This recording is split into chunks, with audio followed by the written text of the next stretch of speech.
Last video में हमने ये इक्वेशन 6 डिराइव की थी। ये इक्वेशन कहलाती है differential scattering cross section for polarised radiation.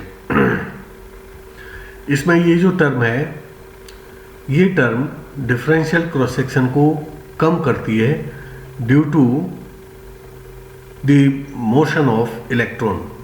जो फोटोन इलेक्ट्रॉन से स्कैटरिंग कर रहे हैं, अगर रेस्ट पर है तो डिफरेंशियल क्रॉस सेक्शन में कोई कमी नहीं आएगी, लेकिन इलेक्ट्रॉन चूंकि रेस्ट में नहीं होता है, एटम में होता है, मूव करता है, उसकी वजह से डिफरेंशियल क्रॉस सेक्शन में कमी आ जाती है। तो ये टर्म इस चीज़ को रिप्रेजेंट करती है।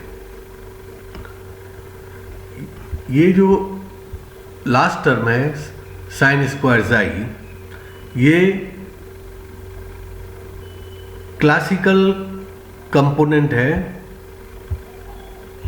स्कैटरिंग एनर्जी का। जो स्कैटर्ड एनर्जी है उसका क्लासिकल कंपोनेंट है। और ये जो कर्ली ब्रैकेट में फर्स्ट टर्म है, ये कहलाती है Klein Nishina correction term. The first term in the curly bracket could be called the Klein Nishina correction term. तो इस तरह से हमने दो इक्वेशंस निकाली, एक तो डिफरेंशियल कोलिजन क्रॉस सेक्शन और differential scattering cross section for polarised radiations. अब हम बात करेंगे फॉर अनपोलराइज्ड रेडिएशन के लिए निकालेंगे। तो अनपोलराइज्ड रेडिएशन के लिए नेक्स्ट टॉपिक है differential collision and scattering cross section for unpolarised incident radiation. अगर मान लीजिए जो हमारे इंसिडेंट रेडिएशन है वो पोलराइज्ड नहीं है, उनका जो इलेक्ट्रिक वेक्टर है वो हर डायरेक्शन में यूनिफॉर्मली डायरेक्टेड है, कोई पर्टिकुलर डायरेक्शन नहीं है उसका, तो इस तरह की जो रेडिएशन कहलाते हैं अनपोलराइज्ड। तो अब हम क्या करेंगे, जितने भी अनपोलराइज्ड इलेक्ट्रिक वेक्टर हैं इनको हम दो कंपोनेंट्स में रिजॉल्व करेंगे सभी को। एक कंपोनेंट होगा perpendicular to the scattering plane, scattering plane के परपेंडिकुलर, तो वहां पर ईटा की वैल्यू 90 डिग्री हो जाएगी। और दूसरा कंपोनेंट होगा parallel to the scattering plane, तो पैरेलल जहां पे होगा जो कंपोनेंट, उसके लिए ईटा की वैल्यू 0 हो जाएगी। तो हर वेक्टर को हमने दो कंपोनेंट्स में रिजॉल्व कर लिया। तो इस तरह से क्या होगा, इंटेंसिटी जो है आधी intensity parallel to the plane हो जाएगी, आधी intensity perpendicular to the plane of scattering, scattering plane के परपेंडिकुलर हो जाएगी। तो यही चीज मैंने यहां लिखी है। The unpolarised incident radiation may be resolved into two orthogonally polarised components. अब चूंकि हमने दो कंपोनेंट्स पर रिजॉल्व कर दिया तो ये दोनों कंपोनेंट्स अब पोलराइज्ड हो गए, orthogonally polarised components, each carrying 1/2 of the incident intensity. जो भी इंसिडेंट वेव थी हमारी इलेक्ट्रोमैग्नेटिक वेव, उसकी intensity parallel to the plane और perpendicular to the scattering plane आधी आधी हो जाएगी।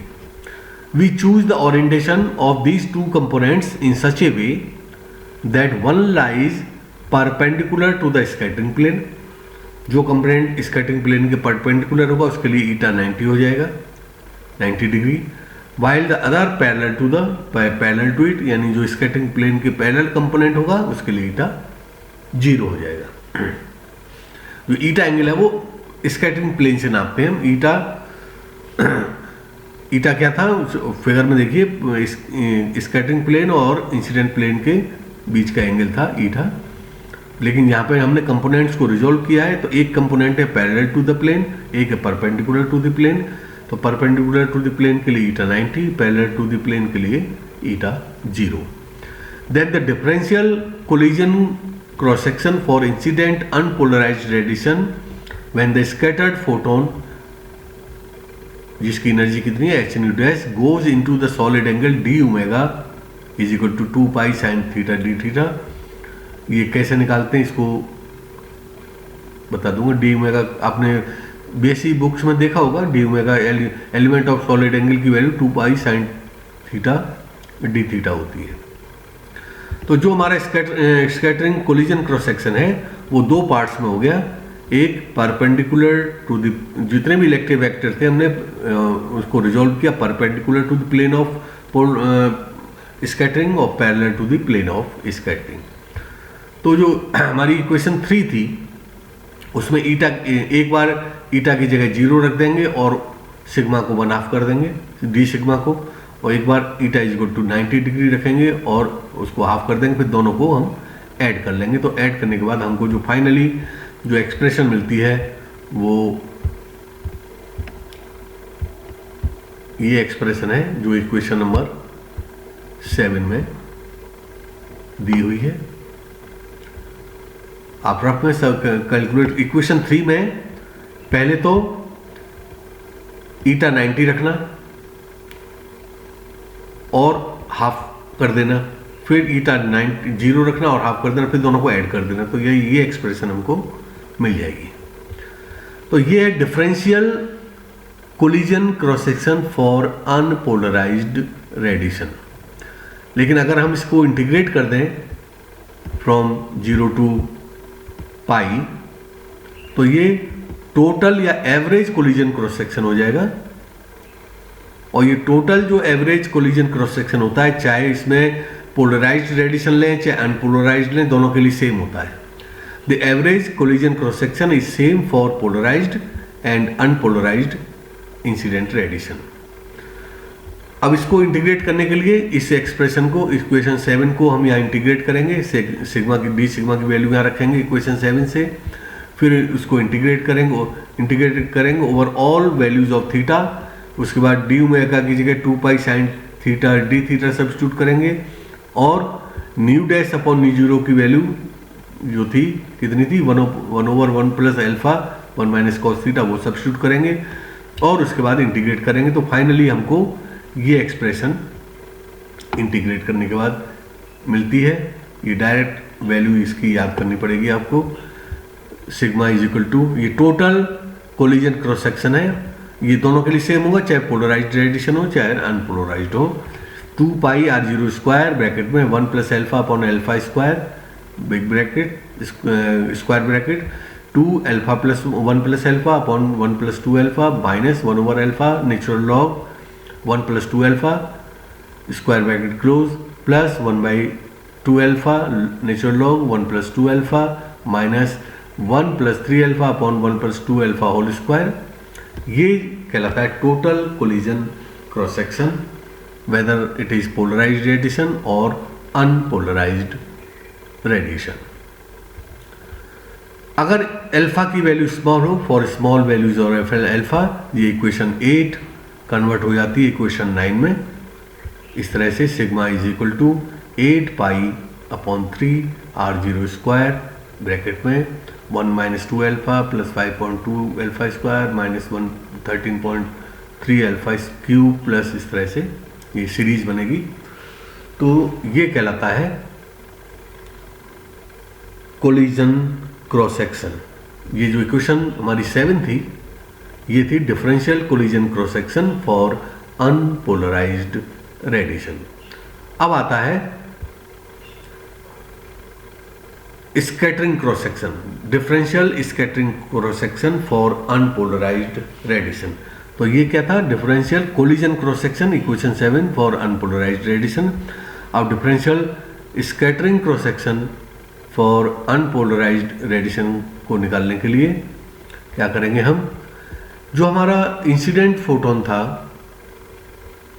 उसकी एनर्जी थी h0 और जो स्कैटर्ड फोटोन है उसकी एनर्जी है h डैश।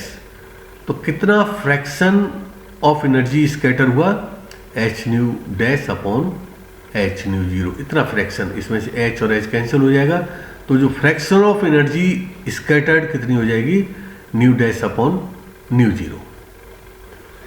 तो यही चीज़ है, out of total energy h0 only a fraction new dash upon new 0 is scattered, इतनी स्कैटर हुई। Thus, the differential scattering cross section which is proportional to the energy scattered into solid angle d omega, जो differential scattering cross section है वो जो scattered energy है solid angle d omega में जो energy scatter होती है उसके प्रोपोर्शन होता है। डिफरेंशियल क्रॉस सेक्शन ज़्यादा होगा या एनर्जी स्कैटर्ड ज़्यादा होगी डी ओमेगा सॉलिड एंगल में, तो स्कैटरिंग क्रॉस सेक्शन भी ज़्यादा हो जाएगा। एनर्जी कम हो स्कैटर होगी डी ओमेगा एंगल में सॉलिड एंगल में, तो डिफरेंशियल स्कैटरिंग क्रॉस सेक्शन भी कम हो जाएगा।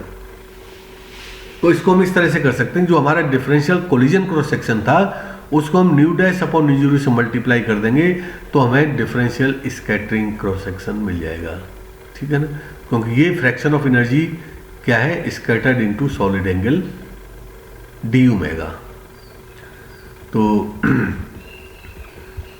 विच is proportional to the energy scattered into solid angle d omega, और वो कितनी is nu dash upon nu zero times differential collision cross section. So now differential scattering cross section for unpolarized incident radiation can be written as ये तो हो गया equation 7 में जो दिया हुआ था differential collision cross section D sigma, और स्कैटरिंग क्रॉस सेक्शन में हमने यहाँ सफिक्स में एस लगा दिया है, और new dash upon nu zero in fraction of energy scattered into solid angle d omega से इसको मल्टीप्लाई कर दिया है। तो इस इक्वेशन 7 से डी सिग्मा की वैल्यू रखेंगे तो ये डी सिग्मा की वैल्यू है, इसमें new dash upon nu zero से मल्टीप्लाई कर दिया। मल्टीप्लाई करने के बाद हमारी जो फाइनल इक्वेशन आ गई वो है d sigma s is equal to r zero square upon 2 d omega, यहाँ स्क्वायर था इसका तो nu dash upon nu zero cube हो जाएगा, ये एक इससे मल्टीप्लाई हो जाएगा, into nu zero upon nu dash plus nu dash upon nu zero minus sine square theta.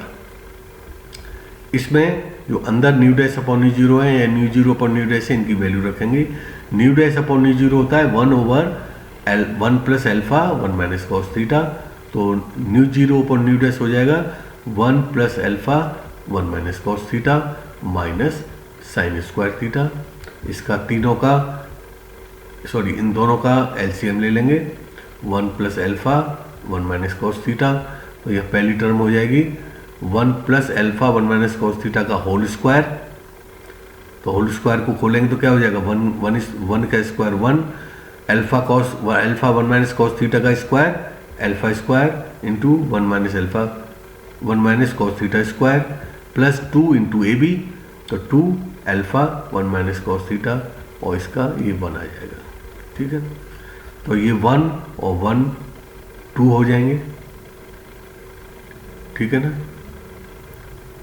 तो इसमें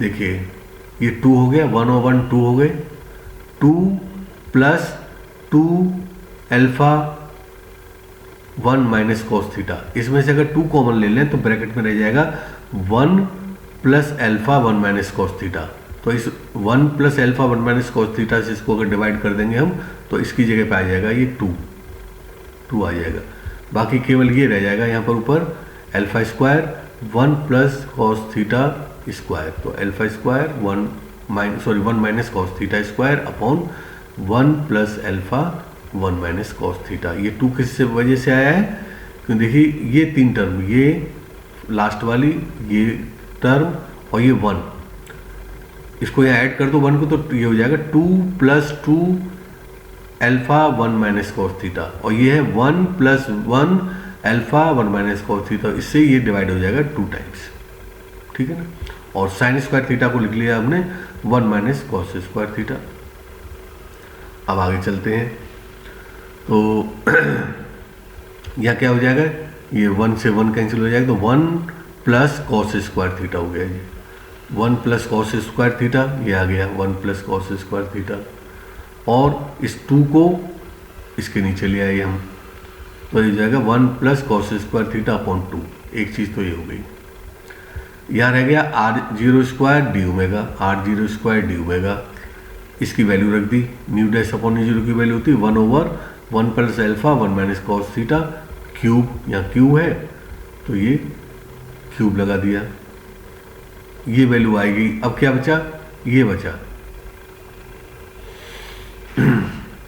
तो हमने इस अंदर वाले ब्रैकेट में से क्या कॉमन लिया है, 1 plus cos square theta common ले लिया, तो ये 1 प्लस कॉस स्क्वायर थीटा इसकी जगह पे तो हो गया 1, और यहाँ पर 1 प्लस कॉस थीटा स्क्वायर है नहीं तो ये डिनोमिनेटर में आ गया, यहाँ पर 1 plus cos square theta into 1 plus alpha 1 minus cos theta, और ऊपर आ गया न्यूमरेटर में आ गया alpha square into 1 minus cos theta square. तो ये जो इसको एक्सप्रेशन 10 है ये कहलाती है differential scattering cross section for unpolarised incident radiation. तो हमने 4 चीज़ें डिस्कस की, differential collision cross section and scattering cross section for polarised radiation, and differential collision cross section and scattering cross section for unpolarized radiation.